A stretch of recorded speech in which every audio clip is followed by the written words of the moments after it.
Hello student, welcome and good morning. तो हम आपका जो सेकंड चैप्टर है उसको समझने की कोशिश कर रहे थे, जो कि था आपका एसिड बेस एंड सोल्ट्स। ठीक है, हमने एसिड के बारे में कुछ चीज़ें जानी थी, सोल्ट के बारे में शायद बहुत कम चीज़ें जानी थी, और आपको जो बेस था उस बारे में थोड़ी बहुत चीज़ें जानी थी। ठीक है, मेन जो फोकस हम करके चल रहे थे, अभी हम एसिड को लेके थोड़ी आगे हम स्टडी कर रहे थे, और उसी के सीरीज़ में हमने आपको इंडिकेटर्स पढ़ाए थे। ठीक है, डिफरेंट टाइप के इंडिकेटर होते हैं। लिटमस पेपर थे, आपका फिनोल्फ्थलीन है, ठीक है, इस टाइप के आपके मिथाइल ऑरेंज है, इस तरह के आपके जो इंडिकेटर है वो हमने पढ़ाए थे। ठीक है, उनको समझा था भी क्या होता है क्या नहीं होता है। ठीक है, उसके बाद हमारा सामना हुआ था ओल्फैक्टरी इंडिकेटर। ठीक है, ओल्फैक्टरी इंडिकेटर सामना हुआ था, हमने उसकी क्या होता है डेफिनेशन वो समझ ली थी। मीन्स ये ओल्फैक्टरी इंडिकेटर क्या होते हैं, देखो यहाँ पे लिख देते हैं, ओल्फैक्टरी इंडिकेटर। ठीक है, ओल्फैक्टरी इंडिकेटर क्या होते हैं, एक ऐसे सब्सटेंस, एक ऐसे केमिकल कंपाउंड होते हैं जो कि अपनी जो स्मेल होती है उसको वेरी कराते हैं। कब? जब वो एसिड या बेस के कांटेक्ट में आते हैं। तो कहने का मतलब क्या, मान लीजिए आपका ओल्फैक्टरी इंडिकेटर है, ठीक है, ओल्फैक्टरी इंडिकेटर, और ओल्फैक्टरी इंडिकेटर का अगर कोई एग्जांपल पूछे तो वो है आपके जैसे ओनियन है, क्लोव ऑयल है, ठीक है, और आपका वो ले सकते हो वनीला एसेंस है। ये आपके ओल्फैक्टरी इंडिकेटर का एग्जांपल है। और अगर आपको करना हो तो आप वनीला एसेंस ले सकते हैं, या फिर आपका जो ओनियन होती है, ओनियन को चॉप कर दीजिए पतले पतले, उसको कपड़े में बांध के रात भर के लिए रख दीजिए। ठीक है, और फिर सुबह उस कपड़े को लीजिए और उस कपड़े के छोटे छोटे पीस कट कर लीजिए। अब जो छोटा छोटा पीस है ये एज ए ओल्फैक्टरी इंडिकेटर की तरह काम करेगा। हमने क्या क्या, असल में जो आपकी जो ओनियन थी उसको एक्सट्रैक्ट करके, मतलब उसका एक टाइप से ले लीजिए, उसको रस निकाल लिया उसका। ठीक है, जो भी उसमें चीज़ें थी वो हमने निकाल के एक कपड़े में सोख ली। ठीक है, और इस कपड़े को हम यूज़ ले रहे हैं एज ए इंडिकेटर। और जब आपने कपड़े की छोटी छोटी स्ट्रिप काट ली, ठीक है, अब क्या कर रहे हो आपने इसके ऊपर मान लीजिए बेस जो होता है, बेस की कुछ ड्रॉप ऐड की, और फिर आपने इसको स्मेल करके देखा।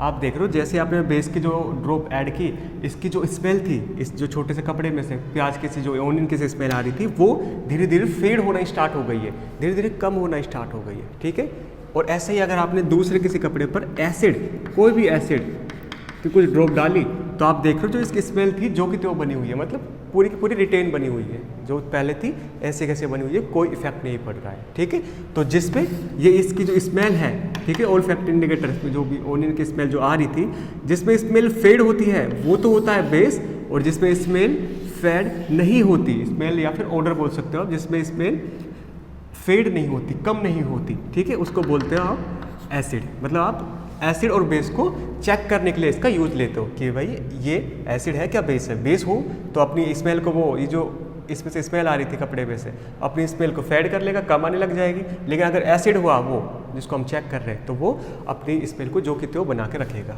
ये था आपका ओल्फैक्टरी इंडिकेटर। और एक और चीज़ बताओ, इसका हायर क्लासेस में आपके एक्सपेरिमेंट भी आएगा, और जब आप इसको करोगे तो फर्स्ट टाइम जब भी आप इसको करोगे, इसके जो प्रोसेस होते हैं ट्राइटेशन बोलते हैं, और जब आप ट्राइटेशन करोगे तो एक साइंटिस्ट वाली फीलिंग देगा आपको फर्स्ट टाइम तो कम से कम। ठीक है, बाद में हालांकि वो जैसे कि आपको जैसे भी, मतलब बाद में हो सकता है बोरिंग लगे या फिर जो भी है, लेकिन फर्स्ट टाइम जब करोगे आपको साइंटिस्ट वाली फीलिंग देगा वो। उसी तरह टेस्ट ट्यूब वो चेक करके देख रहे हैं, काफ़ी सारी चीज़ें होने वाली है मतलब साइंस की दुनिया में। ठीक है, अच्छा, हमने ओल्फैक्टरी इंडिकेटर इसके बारे में स्टडी कर लिया। नेक्स्ट हम करते हैं एसिड मेटल क्या होता है, पूछ रहा है। आपके ये सारे टॉपिक्स हैं, उनको शॉर्ट फॉर्म में लिख दिया है कि क्या होता है जब हम एसिड को, किसी भी एसिड को मेटल के साथ रिएक्ट कराते हैं। ठीक है, आपने कुछ एसिड लिया और मेटल ले लिया। मेटल आपको पता ही है, आपके सोडियम वगैरह है, कॉपर है, जिंक है, ठीक है, मैग्नीशियम वगैरह, काफ़ी सारे मेटल है। मेटल को किसी भी एक एसिड के साथ जब आप रिएक्शन कराओ तो क्या मिलता है, ये आपसे पूछ रहा है। अच्छा, तो एसिड आपको पता है, एसिड ले लीजिए, मान लीजिए हम देख रहे हैं अभी यहाँ पे एसिड किसके साथ, मेटल के साथ, है ना, मेटल के साथ। तो एसिड ले लीजिए, मान लीजिए H2SO4, ठीक है, मेटल ले लीजिए, लेट से जिंक ले लीजिए आप, तो ये आपको रिएक्ट करके देगा zinc sulphate plus hydrogen gas. ठीक है, अच्छा, मैं चाह रहा हूँ इसको आप थोड़ा अच्छे से समझें। आपको क्या करना है, अगर आप इसको करना चाहें, कभी आप जब स्कूल आओगे तो हम अगर पास टाइम हुआ तब इसको करके देखेंगे इस एक्सपेरिमेंट को। ठीक है, इसमें क्या करना है आपको, एक टेस्ट ट्यूब रहेगी आपके पास, उस टेस्ट ट्यूब में आपको जिंक के कुछ छोटे छोटे ग्रैन्युल, छोटे छोटे पार्टिकल्स आपको डाल देने हैं। ये लो जी, जिंक के आपने पार्टिकल्स के अंदर डाल दिए छोटे छोटे। अब क्या करना है, अब 2-4 बूंद आपको H2SO4 की डालनी है, ठीक है। डाइल्यूट H2SO4 दो तरह के होते हैं, डाइल्यूट और कॉन्सेंट्रेट, ठीक है। डाइल्यूट में उसमें वाटर का जो लेवल है वो कुछ ज़्यादा है, ठीक है। उसमें H2SO4 के कंपैरिजन में वाटर का जो वो रहेगी, क्वांटिटी रहेगी वो ज़्यादा रहेगी, उसको तो बोलते हो आप डाइल्यूट। और कॉन्सेंट्रेट में आपकी जो वाटर की क्वांटिटी रहेगी इसके अंदर, लेट्स से मैं बोल रहा हूँ ना डाइल्यूट H2SO4, इसका मतलब है H2SO4 के अंदर H2O वाटर भी मिला हुआ है और वो इसके कंपैरिजन में ज़्यादा है, इसलिए तो बोल रहे हैं इसको डाइल्यूट। और कॉन्सेंट्रेट बोलने का मतलब है कि इसके अंदर जो वाटर है ना उसकी क्वांटिटी इससे कम है, उसको बोलते हैं आप कॉन्सेंट्रेट, ठीक है। ये क्वांटिटी पे डिपेंड करता है कि कितनी क्वांटिटी ले रहे हो, तभी आप उसको डाइल्यूट H2SO कॉन्सेंट्रेट बोलते पाते हो, ठीक है। अच्छा, तो हमने डाइल्यूट H2SO4 की दो प्लेट इसके अंदर डाल दी, ठीक है। ये लो जी, H2SO4 इसके अंदर पहुंच गया और आपने यहाँ पे एक कॉर्क लगा दी, कॉर्क इसको पैक करने के लिए, ठीक है। और बीच में से उसको एक ओपनिंग रख दी, वहाँ पर आपने एक पाइप लगा दी, ठीक है, ऐसी। और आपने जो टेस्ट ट्यूब है ना, आपकी ये टेस्ट ट्यूब है, इसको आपने किसी स्टैंड के थ्रू फिक्स कर दिया, जिससे कि भाई इधर उधर ना जाइए। आपने क्या देखा, जब H2SO4 जिंक के साथ रिएक्शन करता है तो इसके अकॉर्डिंग हाइड्रोजन गैस मिलनी चाहिए थी, लेकिन हम चेक कैसे करें इसको, बिल्कुल कर सकते हैं। आप क्या करो, ये जो आप में से ये जो टेस्ट ट्यूब में रिएक्शन हुई है, रिएक्शन के बाद यहाँ से ये गैस निकल रही है और इस गैस को निकलने के इस वाले सिरे पर आपने एक कंटेनर रख दिया, छोटा सा आपने एक कंटेनर रख दिया और इसमें डाल दिया आपने soap water. Soap water basically क्या, साबुन का जो पानी होता है, पानी लीजिए, साबुन घोल दीजिए उसमें, ठीक है, बन गया आपका सोप वाटर। वो सोप वाटर आपने यहाँ रख दिया और इसकी जो ट्यूब थी उस ट्यूब को आपने इस वाटर के अंदर छोड़ दिया। आप क्या देख रहे हो, जैसे ही गैस रिलीज होती है तो इसके अंदर बबल्स बनना स्टार्ट हो जाते हैं, बबल्स, ठीक है। और ये बबल्स बनते बनते ऊपर आते हैं, बबल्स हल्के होते हैं तो ऊपर आएंगे, ठीक है। बबल्स ऊपर आने स्टार्ट होते हैं और इस बबल्स के अंदर H2 हाइड्रोजन गैस भरी हुई है। इसको चेक करने के लिए हमने क्या किया, हाइड्रोजन एक फ्लेमेबल गैस है, तो जब आप इसके पास जलती हुई तीली, ठीक है, जलती हुई तीली इसके पास लेके जाओगे तो ये पॉप की साउंड के साथ मतलब जलेंगे, ठीक है। एक एक बबल्स एक एक बार जलेंगे, ठीक है। तो ये अपने को बताती है कि ये गैस जल रही है, ठीक है। तो यहाँ पर ये हाइड्रोजन गैस है और ये फ्लेमेबल भी होती है और ये ब्लू कलर के साथ जलेगी, ठीक है। फ्लेमेबल गैस है, हाइड्रोजन गैस है। तो मतलब जो चीज़ हम यहाँ बोल रहे हैं उसी का हमने एक्सपेरिमेंट करके देखा और हमको सेम रिजल्ट मिला, जो कि यही है, ठीक है। तो एसिड और मेटल के रिएक्शन में हमने जब एग्जांपल देखा H2SO4 जिंक का, तो आपको हाइड्रोजन गैस मिली। अच्छा, ये तो बात हुई एसिड और मेटल की, ठीक है। ये एक्सपेरिमेंट आपके वैसे बुक में भी है, इसलिए मैंने थोड़ा आपको ये थोड़ा बता कर दिखा दिया। अच्छा, एक और एग्जांपल ले क्या, लेट से आप HNO3 ले लीजिए। HNO3 ये आपका एसिड हो गया और आप ले लीजिए सोडियम, ठीक है। इन दोनों की रिएक्शन कराइए और रिएक्शन के बाद आपको मिलेगा NaNO3 sodium nitrate plus H2 gas, ठीक है। अच्छा, इनकी रिएक्शन के बाद भी आपको ये मिला, इनकी रिएक्शन के बाद ये मिला। इन दोनों रिएक्शन में कुछ कॉमन दिख रहा है क्या आपको? अच्छे से देखिए, रिएक्शन में कुछ कॉमन दिख रहा है क्या? बिल्कुल दिखेगा। और वो क्या है कि सर दोनों times, both times hydrogen gas release हो रही है इनमें से, ये हमको कॉमन दिख रहा है। तो मतलब, और ये हमेशा भी होगा, ठीक है।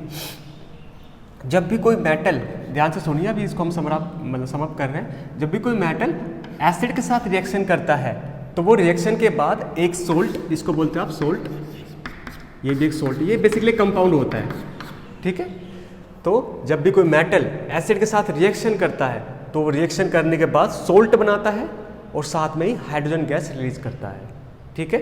ये स्टैंडर्ड फॉर्म है कि एसिड और मेटल रिएक्शन करके क्या बनाते हैं। तो आप अब आप किसी से या फिर कोई बंदा पूछे आपसे कि भाई बताओ जी एसिड और मेटल रिएक्शन करके क्या बनाते हैं, तो आप बताओगे ये दोनों रिएक्शन करके सोल्ट बनाते हैं और साथ में हाइड्रोजन गैस इसको रिलीज करते हैं, ठीक है। ये कहानी आपकी क्या होता है जब आप एसिड को मेटल के साथ रिएक्शन कराते हो। अच्छा, अब कोई पूछे, ठीक है, मेटल को रिएक्शन अगर आप बेस के साथ कराए तो क्या होगा, ठीक है। मेटल की रिएक्शन बेस के साथ कराए, बेस ले लीजिए लेट से, और हम पढ़ रहे हैं यहाँ पे, एक बार इसको मैं लिख देता हूँ कि क्या हो जब आप किसी भी बेस के रिएक्शन मेटल के साथ कराए तो क्या होगा, ठीक है। आवाज़ बहुत आ रही है भाई इसकी। अच्छा देखिए, बेस ले लीजिए आप कोई NaOH सोडियम हाइड्रोक्साइड, इसकी रिएक्शन आप करा दीजिए मेटल के कौन सा ले, बताओ जी, मेटल यहाँ पे कौन सा ले सकते हैं, लेट्स से जिंक ले लेते हैं, ठीक है। और ये रिएक्शन करके बना लेगा आपका Na2 जिंक ऑक्साइड, ठीक है। और साथ में आपको देगा ये हाइड्रोजन गैस।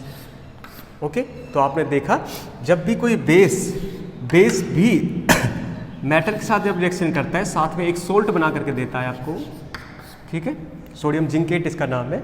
तो सोल्ट बना करके देता है साथ में, और वो भी हाइड्रोजन गैस को रिलीज करता है। ऐसे अगर आप कोई दूसरा कोई आप लेट से क्या बोल रहा हूँ मैं, दूसरा कोई बेस ले लो, उसकी रिएक्शन में कराओ मेटल के साथ, तो वो भी सेम तरीके के क्वेश्चन बताएगा, ठीक है। कोई ना कोई सोल्ट बनेगा और साथ में हाइड्रोजन गैस फॉर्म करेगा। अच्छा, ऐसा करते हैं कि वो ले लेते हैं इसको बेसिक फॉर्म में। अच्छा, बेसिक फॉर्म में लिखे तो इसको क्या हो जाएगा, ये बेस जब भी मेटल के साथ रिएक्शन कर रहा है तो वो आपको देगा एक सोल्ट, ये सोल्ट प्लस हाइड्रोजन गैस। तो ये है फाइनल जो हम जानना चाह रहे थे, ठीक है। आप चाहे तो इसको नोट डाउन भी कर सकते हैं और चाहे तो इसको नोट डाउन नहीं भी कर सकते हैं। ओके, तो ये है आपकी एसिड बेस के साथ रिएक्शन, और सेकंड है आपका बेस जो है मेटल के साथ रिएक्शन। ओके, अच्छा, नेक्स्ट हमको देखना है कि क्या होता है जब मेटल कार्बोनेट रिएक्शन करते हैं एसिड से। सर ये नहीं है, नाम सुना है हमने, मेटल तो सुना है, एसिड भी सुना है, मेटल कार्बोनेट क्या? अरे साहब, कोई भी मेटल जिनके साथ कार्बोनेट जुड़ा हुआ हो, लेट्स से आपका NaCO3 या फिर COCO3, इनके साथ कार्बोनेट जुड़ा हुआ है, उनको बोलते हो आप मेटल कार्बोनेट, सिंपल। या फिर आप बोल सकते हो Na2CO3, NaHCO3, ठीक है। इसका मतलब क्या, इसको बोलते हो आप, या तो आप इसको सोडियम बाइकार्बोनेट बोल सकते हो, या फिर बोल सकते हो सोडियम हाइड्रोजन कार्बोनेट। ओके, जब भी इनके बीच में H आ जाएगा, हाइड्रोजन आ जाएगा, तो उसको आप बोल सकते हो सोडियम बाइकार्बोनेट या फिर सोडियम हाइड्रोजन कार्बोनेट, ठीक है। जब भी मेटल किसी कार्बोनेट के साथ जुड़ा होगा तो उसको बोलोगा मेटल कार्बोनेट। अच्छा, इसी की रिएक्शन हमने देख ली है, तो इसको मैं रेज कर देता हूँ। अच्छा, एक चीज़ और कि कल हम कार्बोनिक एसिड, हालांकि वो आपके उसमें नहीं है, सिलेबस में नहीं है वो, हाँ कार्बोनिक एसिड, लेकिन हमने उसका फॉर्मूला लिखा था, उसका फॉर्मूला असल में H2CO3 होता है। कल जल्दी में ये 2 लगाना भूल गए थे और CO3 लिख दिया था। ओके, तो इस चीज़ को आप ध्यान रखें, ठीक है, कार्बोनिक एसिड। अच्छा, अब देखिए हमको सिंपल सी रिएक्शन मेटल कार्बोनेट की रिएक्शन एसिड के साथ, ठीक है। तो इसके लिए एग्जांपल ले लेते हैं, मेटल कार्बोनेट आई थिंक हो सकता है ये ले लेते हैं हम। चलो कैल्शियम का ले लीजिए, कैल्शियम ज़्यादा बेटर है। कैल्शियम बाइकार्बोनेट, इसकी रिएक्शन जब आप कराओगे किसी भी एसिड के साथ, लेट्स से HCl के साथ जब आप इसकी रिएक्शन कराओगे तो ये आपको बना करके देगा CaCl2 plus H2O plus CO2, ठीक है। Calcium chloride water plus CO2, ये आपको बना कर दिया इसने। अच्छा, और जब भी आप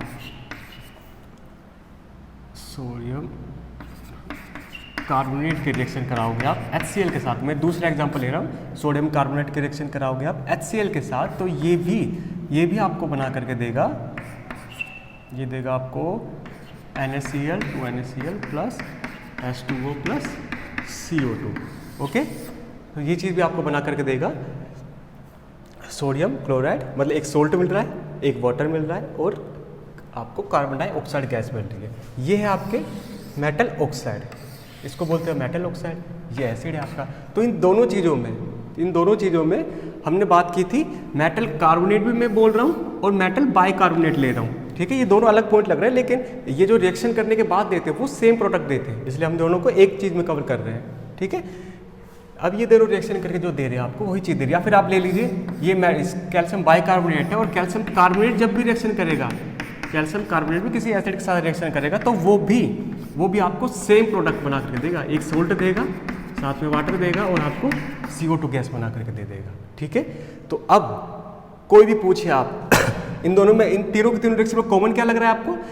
कॉमन आपको अच्छे से, मतलब मेरे हिसाब से दिख जाना चाहिए वो, कि आपको रिएक्शन के बाद, हर एक रिएक्शन के बाद आपको एक सोल्ट मिल रहा है, ठीक है, उसके बाद आपको वाटर का एक मॉलिक्यूल मिल रहा है और फिर आपको hydrogen gas sorry carbon dioxide gas जो है ये आपको मिल रही है। ठीक है, हर बार कार्बन डाइऑक्साइड गैस मिल रही है। और अगर आप इसको चेक करना हो कि इसके अंदर ये जो रिएक्शन करने के बाद कार्बन डाइऑक्साइड गैस निकली, उसको कैसे करेंगे?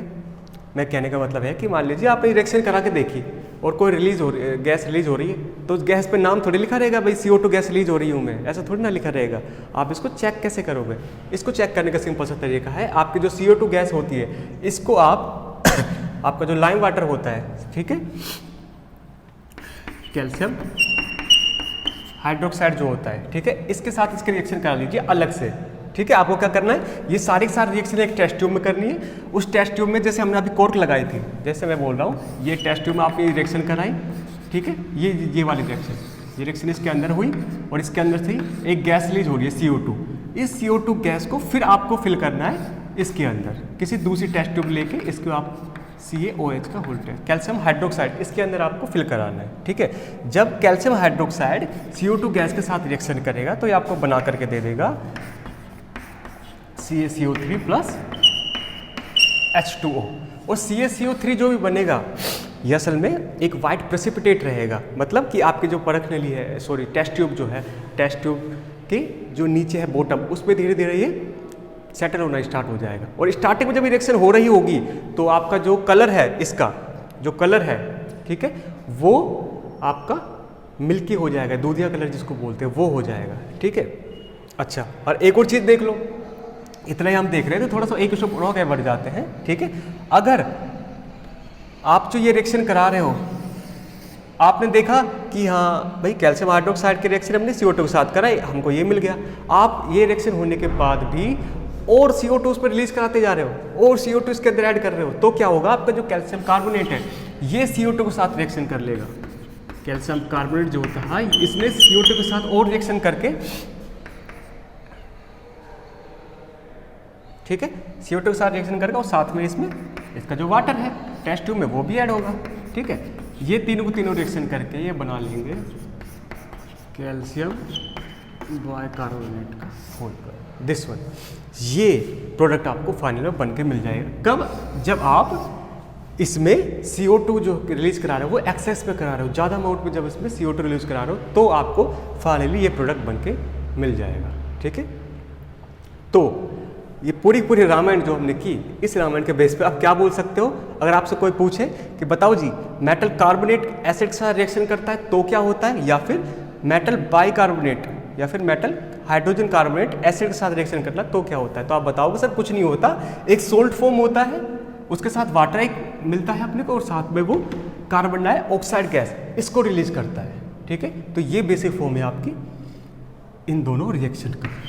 ठीक है, तो अगर आप इसको कॉमन फॉर्म में लिखना हो तो आप लिख सकते हो, या तो आपका मेटल कार्बोनेट, इसमें शॉर्ट में लिख रहा हो, या तो आपका मेटल कार्बोनेट या फिर मेटल हाइड्रोजन कार्बोनेट। जब भी रिएक्शन करते हैं किसी भी एसिड के साथ, तो रिएक्शन करने के बाद आपको देंगे एक ये सोल्ट, साथ में CO2 गैस बनेगी और साथ में H2O, ये बना करके आपको ये दे देंगे। ओके, तो आई थिंक आपको ये जो मैं बोलना चाह रहा हूँ वो यहाँ पे समाप्त हो गया होगा।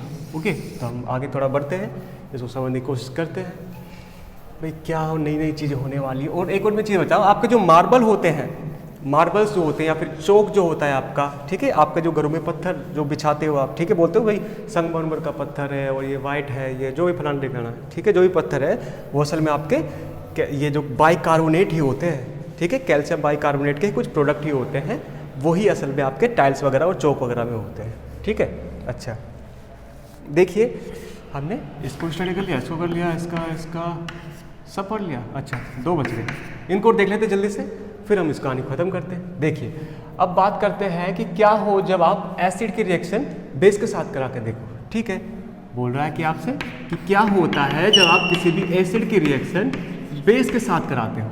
ठीक है, एसिड ले लीजिए आपका, लेट्स से HCl, बेस ले लीजिए आपका NOH। अच्छा एक और चीज़ मैं बताऊँ, एसिड और बेस अगर आपको थोड़ा कंफ्यूज हो रहा है जानने में, ये लगा लीजिए सिंपल, आपका जो एसिड होता है, एसिड आपके एसिड जो भी होता है वो एक्वस सॉल्यूशन में H+ आयन को रिलीज करता है, और वहीं आपका जो बेस होता है बेस, वो एक्वस सॉल्यूशन में OH माइनस आयन को रिलीज करता है।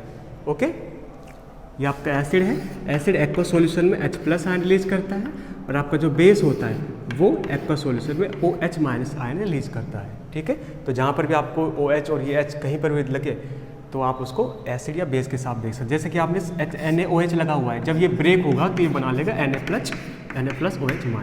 तो जैसे ये माइनस ब्रेक हो रहा है, मीन ये बेस है। तो इस तरह बता सकते हो। जैसे HCl है, ये ब्रेक हो क्या बनाएगा, H+Cl-। H+ मिल रहा है यहाँ पे, H+ मिल रहा है, मीन ये एसिड है। ठीक है, इस तरह आप बता सकते हो कि ये एसिड है क्या बेस है। ठीक है, अच्छा,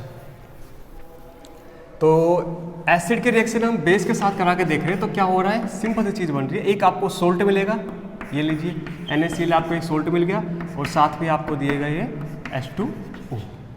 ठीक है, कोई दिक्कत नहीं। अच्छा, ये तो है कि जब आपका एसिड रिएक्शन कर रहा है किसी भी बेस के साथ, तो आपको एक सोल्ट बना करके दे रहा है। इसको फॉर्म में लिख सकते हैं आप, बेसिक फॉर्म में, कि जब इन दोनों रिएक्शन की, तो ये आपको एक सोल्ट बना करके दे रहा है। ठीक है, और सोल्ट के साथ साथ ये आपको वाटर जो है H2O ये भी बना करके दे रहा है। अच्छा, ओके, आई थिंक आपको इस पर कोई ज़्यादा डाउट होगा नहीं। और शायद ये जो इक्वेशन हम पढ़ रहे हैं, जो भी आपको मैंने लिखी है, ये आदमी शायद पहले भी कहीं ना कहीं देख रही होगी। ठीक है, अच्छा, तो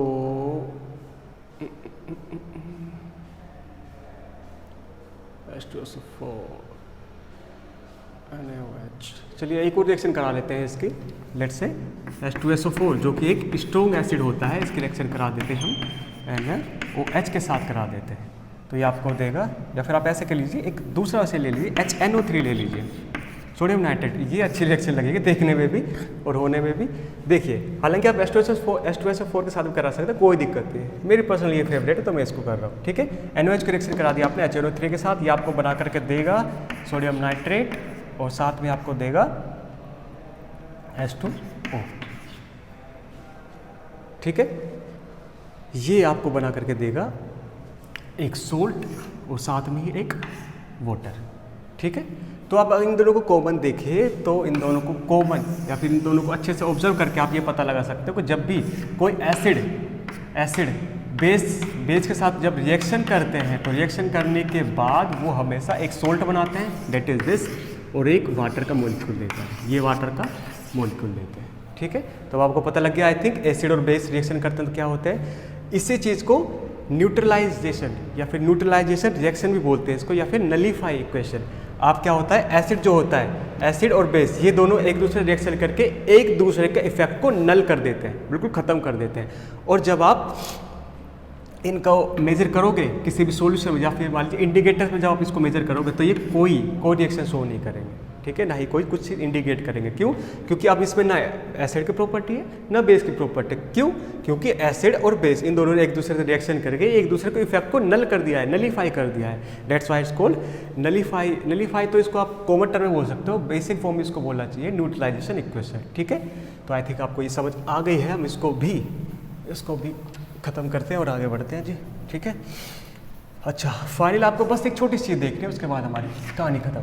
मेटेलिक ऑक्साइड जैसे कि कोई भी मेटल जब ऑक्सीजन इसके साथ जुड़ा हुआ तो उसको मेटेलिक ऑक्साइड, लेट्स से आपका NaO, magnesium oxide, calcium oxide, ये तीनों को तीनों है, पर कोई भी जब ऑक्साइड के साथ जुड़े हो, ऑक्सीजन के साथ जुड़े हो, तो उनको बोलते हैं मेटेलिक ऑक्साइड। क्या बोल रहा है, मेटेलिक ऑक्साइड जब एसिड के साथ रिएक्शन करता है तो क्या बनता है, तो करके देख लेते हैं। मान लीजिए इसने HCl के साथ रिएक्शन की, तो ये बना लेगा आपको ये देगा आपको CaCl2 प्लस H2। ठीक है, अच्छा, इसकी भी HCl के साथ करा दे क्या, ये जब HCl के साथ करेगा तो ये भी, हाँ, ये भी आपको बना करके देगा NaCl प्लस H2। और भाई जब ये भी, ये अब मैं HCl जो मैं बोल रहा हूँ, इसके लिए कोई भी एसिड ले सकते हो आप। ठीक है, मैं एसिड का रिएक्शन करा रहा हूँ मेटल ऑक्साइड के साथ, तो ये बना करके देगा आपको मैग्नीशियम क्लोराइड प्लस H2O। अब एक चीज़ देखो, आप इन तीनों इक्वेशन में या फिर इनसे पहले जस्ट पहले आपने जो इक्वेशन पढ़ी थी एसिड और बेस की, उन दोनों इक्वेशन में कुछ आपको कॉमन चीज़ दिख रही है क्या? थोड़ा बैक में जाके देखें वीडियो के और देखें कि एसिड और बेस की जब रिएक्शन हो रही थी उसमें जो आपको प्रोडक्ट मिल रहे थे और इस रिएक्शन में जब आपको प्रोडक्ट मिल रहे हैं, जब आपका कोई भी मेटेलिक ऑक्साइड रिएक्शन कर रहा है एसिड के साथ, इन दोनों में जब आपको कोई प्रोडक्ट मिल रहे हैं, उन दोनों में कोई कॉमन चीज़ है क्या? बिल्कुल कॉमन है। क्या कि सर जो प्रोडक्ट मिल रहे हो करीब करीब सेम मिल रहे हैं। उसमें भी आपको रिएक्शन के बाद एक सोल्ट मिल रहा था, ठीक है, और साथ में मिल रहा था आपको वाटर, और यहाँ पर भी आपको एक सोल्ट ही तो मिल रहा है। सोल्ट का मतलब खाली ये नहीं होता NaCl, ठीक है, सोल्ट का मतलब सारे प्रोडक्ट जो भी आपको मिल रहे हैं, ठीक है, आपको एक सोल्ट मिल रहा है और साथ में मिल रहा है आपको वाटर। मतलब कि ये इक्वेशन भी कुछ एसिड बेस इक्वेशन की तरह ही दिखती है, ठीक है। तो ये सारी चीज़ें आपकी इन सारी रिएक्शंस को लेके, ठीक है। आपके अब भी कोई डाउट है तो मैं चाहता हूँ कि आप व्हाट्सएप वगैरह फिर कहीं पे भी जहाँ आपको मौका मिले मैं आपको मुझे आप बताएं, हम उनको सोल्व करने की कोशिश करेंगे। और अगर हैंड टू हैंड उनको सोल्व नहीं कर पाते हैं तो आपको जो हम अगली क्लास जो भी करेंगे उस पर उनको डिस्कस कर लेंगे, ठीक है। इसलिए मैं बोलता हूँ कि आपके जो क्वेश्चंस वगैरह क्वेरीज होती हैं उनको उसी डेट पर, जैसे आप आज आपको वीडियो मिली है, कल जब भी वीडियो मिलेगी या फिर जब भी आपको वीडियो मिले उसी दिन आप क्वेरी करें और हम अगली वीडियो जो भी होगी उसमें उनको कवर कर लेंगे, ठीक है। तो आई थिंक आपको समझ आ गया, या आप इनका मतलब इनको नोट डाउन करना चाहते हैं, जो भी करना चाहते हैं कर सकते हैं, ओके। तो इस वीडियो को यहीं खत्म करते हैं, कोई डाउट वगैरह आप बताएं, ठीक है। Thank you.